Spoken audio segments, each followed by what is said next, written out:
اس امت کے زوال کے جو اسباب ہیں ان اسباب میں سے ایک سبب بھی یہ ہے کہ جمعے کی نماز میں دیر سے آنا، جمعے کی نماز میں تاخیر سے آنا، یعنی بالکل جس ٹائم پہ خطبے کا ٹائم ہوگا اس ٹائم پہ لوگ دوڑے دوڑے آ رہے ہوتے ہیں۔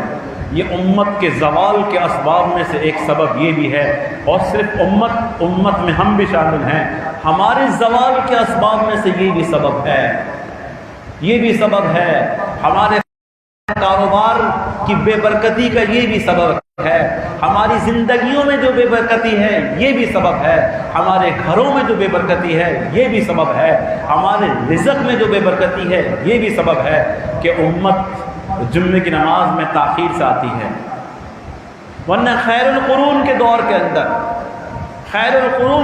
کے اندر امام غزالی رحمۃ اللہ علیہ نے لکھا ہے کتابوں کے اندر، فرمایا کہ لوگ جمعے کی نماز کے لیے آیا کرتے تھے، فجر کے بعد نکلتے تھے، فجر کے بعد جمعے کی نماز کے لیے پہلے آنے کی کوشش کرتے تھے، اور فرمایا کہ میری آنکھوں کے سامنے وہ منظر ہے کہ بغداد کی گلیوں میں لوگوں کا کندھے سے کندھا چھلا کرتا تھا، اتنا رش ہوتا تھا، اور پوچھتے تھے کہ بھائی کہاں جا رہے ہیں؟ تو فرماتے تھے کہ آج جمعے کا دن ہے اور جمعے کی نماز پڑھنے کے لیے ہم مسجد جا رہے ہیں۔ کس وقت؟ فجر کے بعد سے لوگ مسجد آنا شروع کر دیتے تھے جمعے کے لیے، صف اول کے لیے، مسجد میں آگے آنے کے لیے۔ آج امت پریشان ہے، آج امت کی جو حالت ہے بے بسی کا عالم ہے، یہ سبب ہے، تاخیر سے آنا ہے۔ لیکن آپ صلی اللہ علیہ وسلم کیا فرما رہے ہیں کہ دیکھو مسجد میں آنے کے بعد بھی جمعے کے دن اگر جگہ ہے تو آگے پہلے بیٹھ جاؤ، پیچھے نہ بیٹھو، صف اول میں بیٹھو، امام کے قریب بیٹھو، اس لیے کہ رحمت اترتی ہے پہلے امام کے اوپر، اور پھر جو امام کے بعد جو لوگ اس کے قریب ہوتے ہیں ان پر رحمت زیادہ اترتی ہے۔ جو جتنا قریب ہوتا چلا جائے گا اتنی رحمت اس کے اوپر اترتی چلی جائے گی، بڑھتی چلی جائے گی۔ تو فرمایا کہ آپ صلی اللہ علیہ وسلم فرما رہے ہیں کہ جمعے کے دن آؤ تو لوگوں کی گردنیں نہ پھیلاؤ، یعنی بعض لوگ آتے ہیں دیکھتے ہیں جناب پیچھے تک صفے ہیں، لوگ کھڑے ہوئے ہیں، آگے کہیں صف میں جگہ نظر آئی، اب وہ ٹاپتے آگے بیٹھ جائیں گے۔ کتنے لوگوں کے کندھوں کو ٹاپیں گے، کسی کو ٹانگ لگے گی، کسی کو پاؤں لگے گا، کسی کو ٹھوکر لگے گی۔ آپ نے فرمایا کہ صفوں کو نہ پھیلانا، لوگوں کو نہ پھیلانا، تاکہ مقصود کیا ہے؟ کسی بھائی کو اذیت نہ پہنچے، کسی بھائی کو اذیت نہ پہنچے۔ آج بھی حرمین شریفین میں وہ نظارہ نظر آتا ہے، آج بھی نظر آتا ہے۔ اگر آپ نے جمعے کی نماز حرم شریف میں پڑھنی ہے، اندر پڑھنی ہے، آپ کو 9 بجے جانا پڑے گا یہاں سے، 10 بجے تک آپ کو اندر جگہ نہیں ملے گی، سڑکوں پہ جگہ ملے گی، باہر ملے گی۔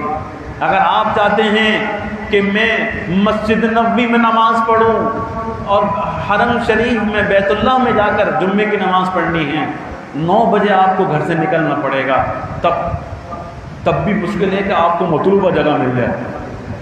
آج بھی وہاں پر یہ چیز زندہ ہے، لیکن ہمارے یہاں عالم کیا ہے؟ آپ یہ دیکھیں گے جب میں بیان کر کے جا رہا ہوتا ہوں تو لوگ دوڑے آ رہے ہوتے ہیں، بھاگے آ رہے ہوتے ہیں۔ یہ کیا ہے؟ یہ ہمارے زوال کا سبب ہے، ہماری بربادی کا سبب ہے، ہمارے پیچھے جانے کا سبب ہے کہ ہم جمعے کے دن نماز جمعہ کی قدر و منزلت، اس کی عظمت، اس کا تقدس، اس کی فضیلت ہمارے یہاں ہے ہی نہیں۔ یہ شاعر اسلام میں سے ہے، نظر آئے لوگ آ رہے ہیں، کس لیے آ رہے ہیں؟ جمعے کا دن افضل الایام، سید الایام، تمام دنوں کا سردار۔ ایک عید کا اجتماع ہوتا ہے، اور جمعہ یہ جو ہے پورے ہفتے کی عید کا دن ہے، عید الاسبوع، جو ہفتے کی جو عید جمعے کی نماز، یہ اللہ تعالیٰ نے ہمارے لیے مقرر فرمائی ہے۔ اس کے ساتھ ہماری کیا عالم ہے؟ تو حضور صلی اللہ علیہ وسلم فرما رہے ہیں کسی کو تکلیف نہ پہنچاؤ، راستے میں تکلیف دہ چیز نہ کھڑی کرو۔ لوگ غلط پارکنگ کر دیتے ہیں، گاڑی کھڑی ہوئی ہے، پیچھے لوگوں کی گاڑیاں پھنسی ہوئی ہیں، لوڈنگ ہو رہی ہے اور پیچھے پتہ چلا کہ پورا روڈ بلاک ہے۔ تکلیف، اذیت، غلط پارکنگ کرنا، بازاروں میں اپنی دکانوں کے آگے 5-5 فٹ سامان رکھا ہوا ہے، اماطۃ الاذی عن الطریق، آپ فرما رہے ہیں راستے سے تکلیف دہ چیز کو ہٹا دو، راستوں کو کشادہ کرو، چلنے والوں کو تکلیف نہ ہو، اذیت نہ ہو، راستوں کے اندر نہ بیٹھ جاؤ۔ بعض لوگ کی عادت ہے راستے میں بیٹھے ہوتے ہیں، بھائی خواتین گزر رہی ہیں، آپ راستوں میں بیٹھیں گے بد نظری ہوگی۔ راستے کا حق یہ ہے کہ راستے کو صاف رکھا جائے،